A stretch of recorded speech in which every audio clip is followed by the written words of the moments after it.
శివాజగురవే నమ. శ్రీ క్రోధినామ సంవత్సర ఫలితాంశములలో భాగంగా తులారాశి వారికి ఈ సంవత్సరము ఎలా ఉండబోతుందో విశ్లేషణగా తెలుసుకుందాం. చిత్తా నక్షత్ర 3-4 పాదములు, స్వాతి నక్షత్ర 4 పాదములు, విశాఖ నక్షత్ర మొదటి 3 పాదములు ఈ తులారాశిలోకి వస్తాయి. ఈ రాశి వారికి ఈ సంవత్సరము ఆదాయము 2, వ్యయము 8, రాజ్యపూజ్యత 1, అవమానము 5.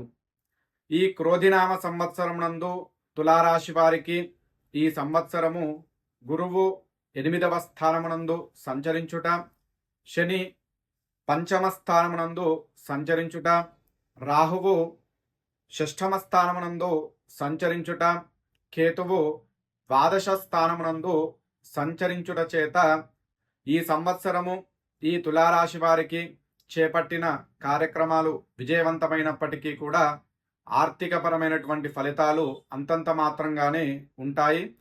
ఆరోగ్యపరంగా కొంత ఊరట అనేది లభిస్తుంది. ఆర్థికంగా కొంత సంకటమైన పరిస్థితి గోచరిస్తుంది. అమ్మవలసిన ఆస్తులు అమ్మలేరు, కొనుగోలు చేయవలసిన ఆస్తులను కొనుగోలు చేయలేరు. మారుతున్న సమాజ పరిస్థితులు వీరి మీద వ్యతిరేక ప్రభావాన్ని చూపుతాయి. సంవత్సర ప్రారంభం నుంచి కూడా కొంత అగ్ని పరీక్ష కాలంగానే ఉంటుంది. ఇంటి అవసరాల కొరకు, శుభ కార్యక్రమాల కొరకు అప్పులు చేయవలసి వస్తుంది. వడ్డీలు సక్రమంగానే చెల్లించగలుగుతారు. గతంలో పెట్టుబడి పెట్టిన సొమ్ము యథాతథంగా తిరిగి వస్తుంది. లాభాలు రాకపోయినప్పటికీ కూడా పెట్టిన సొమ్ము వచ్చినందుకు సంతోషపడతారు. పన్నులు వసూలు చేసే అధికారుల వలన కూడా తాత్కాలికంగా కొన్ని ఇబ్బందులు ఏర్పడే ప్రమాదం ఉంది. ఒక్కో సమయాన ఆదాయానికి మించిన ఖర్చులు చేస్తారు. అష్టమ గురువు సంచారం వలన గృహ సంబంధమైన ఒత్తిడి, ఒడిదుడుకులు వస్తాయి. అయినప్పటికీ మీలో గల నిజాయితీ ప్రవర్తన కొంతమేర కష్టముల నుండి కాపాడును. ఈ సంవత్సరము ఉద్యోగులకు అన్ని విధాలుగా యోగకాలంగా ఉంటుంది. గ్రహ సంచారము బాగుండుటచే ప్రమోషన్తో కూడినటువంటి బదిలీలు, కోర్టు కేసులున్న వారికి కూడా అనుకూలంగా తీర్పులు వచ్చే అవకాశం ఉంది. గృహ నిర్మాణాది కార్యక్రమాలు చేయగలుగుతారు. వాహన మార్పులు, ఇక కేంద్ర రాష్ట్ర ప్రభుత్వ ఉద్యోగులకు అనుకూలత ఉంటుంది. వీరి యొక్క శక్తి సామర్థ్యాలను అధికారులు గుర్తిస్తారు. విదేశీ ప్రయాణాలు కూడా ఫలించే అవకాశము కనిపిస్తుంది. రాజకీయ నాయకులకు మహోన్నత కాలంగా ఈ సంవత్సరము ఉండబోతుంది. ప్రజలలో మంచి ఆదరణ, పేరు ప్రఖ్యాతులు పొందగలుగుతారు. అనేక సహాయాలు చేస్తారు.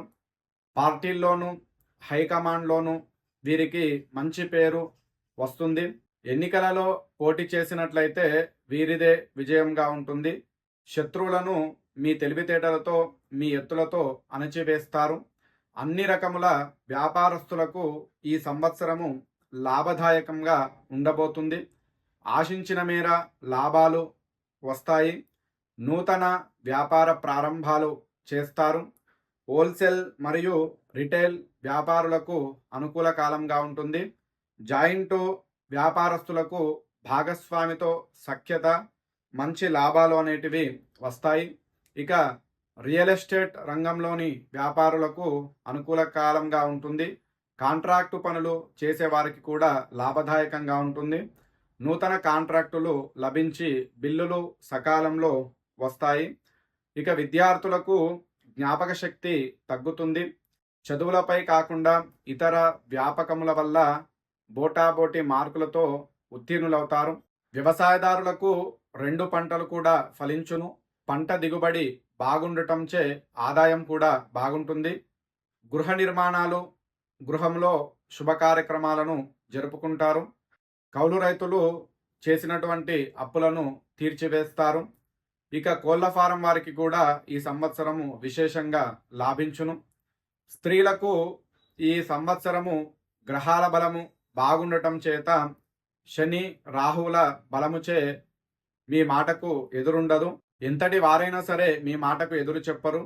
కుటుంబంలో మీ విలువ పెరుగుతుంది. విలువైన ఆభరణములు లభించును. మీ పేరుతో స్థిరాస్తులు ఏర్పడతాయి. గృహంలో సంతోషాలు, సంతానం వల్ల ఆనందము, భార్యాభర్తల మధ్య సరైన అవగాహన ఉంటుంది. ఉద్యోగము చేయవారికి కోరుకున్న చోట్లకు బదిలీలు జరుగుతాయి. మొత్తం మీద ఈ రాశి స్త్రీ పురుషులకు యోగదాయకముగా ఉంటుంది. మీ తెలివితేటలు, శక్తి సామర్థ్యాలు మిమ్మల్ని రక్షిస్తాయి.